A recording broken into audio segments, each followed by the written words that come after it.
Mewujudkan ketentraman dan ketertiban umum di wilayah Kabupaten Badung, Satuan Pamong Praja Kabupaten Badung menyelenggarakan pembinaan kewaspadaan dini tentang ketentraman dan ketertiban umum di Kabupaten Badung tahun 2018. Pembinaan yang dibuka Kabid Pembinaan Masyarakat Satpol PP Kabupaten Badung, Anak Agung Oke Anbara Dewi ini digelar di ruang rapat kantor perbekal Desa Dalung. Kabid Pembinaan Masyarakat Satuan Pamong Praja Kabupaten Badung, Anak Agung Oke Anbara Dewi, yang mewakili Kepala Satuan Tugas Pamong Praja Badung, dalam sambutannya mengatakan, kegiatan pembinaan kewaspadaan dini tentang ketentraman dan ketertiban umum di Kabupaten Badung tahun 2018 diadakan dengan maksud mensosialisasikan atau menyampaikan struktur organisasi Satpol PP Kabupaten Badung. Selain itu, sosialisasi ini memberikan pengetahuan terkait kondisi atau kepekaan dan kesiagaan dan mengantisipasi dalam menghadapi potensi-potensi atau indikasi kemungkinan timbulnya gangguan terkait ketertiban dan ketentraman di masyarakat sekitar pada khususnya dan wilayah Kabupaten Badung secara umum.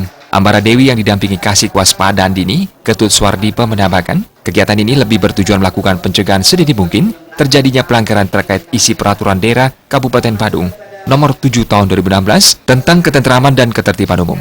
Terdapat 8 tertib yang harus diperhatikan, dan salah satunya terkait tertib administrasi kependudukan. Melalui pembinaan ini diharapkan wawasan Linmas Desa Dalung meningkat, sehingga bisa meminimalisasi pelanggaran terkait perda dan perkada yang berdampak terciptanya ketentraman dan ketertiban di wilayah desa dan Kabupaten Badung pada umumnya. Kita sesuai dengan tupoksi itu menekan, meminimalisir terjadinya pelanggaran-pelanggaran yang ada di masyarakat terkait masalah peraturan daerah maupun peraturan daerah Kabupaten Badung. Penekanannya adalah meminimalisir terjadinya pelanggaran-pelanggaran, terutama terkait masalah peraturan daerah nomor 7 tahun 2016 tentang ketentraman dan ketertiban umum yang ada 8 item ketentraman dan ketertiban umum yang sedang kita laksanakan.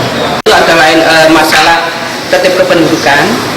Kita sudah gencar dilaksanakan tanpa identitas, sudah ada sidak, sudah sering diadakan sidak, yaitu yang kebetulan yang menangani adalah bidang penegakan perda. Terus yang kedua adalah tertib sosial terkait masalah gepeng dan PKL atau pedagang kaki lima. Itu selalu kita lakukan sosialisasi atau pembinaan-pembinaan baik secara langsung maupun tidak langsung. Pembinaan kewaspadaan dini tentang ketentraman dan ketertiban umum di Kabupaten Badung tahun 2018 diikuti sebanyak 50 Linmas Desa Dalung. Pembinaan ini menghadirkan narasumber dari Kasat Pol PP Provinsi Bali yang membawakan materi pelatihan, peran pecalang, Linmas dan tokoh masyarakat dalam deteksi dini pencegahan pelanggaran perda, BNN Kabupaten Badung dengan materi peran pecalang, Linmas dan masyarakat dalam pencegahan peredaran dan penyalahgunaan narkoba di masyarakat, dan dari Kodim 1611 Badung tentang dasar-dasar intelijen. Pembinaan kewaspadaan dini tentang ketentraman dan ketertiban umum di Kabupaten Badung tahun 2018 berlangsung selama sehari. Joko Andika, Bali TV.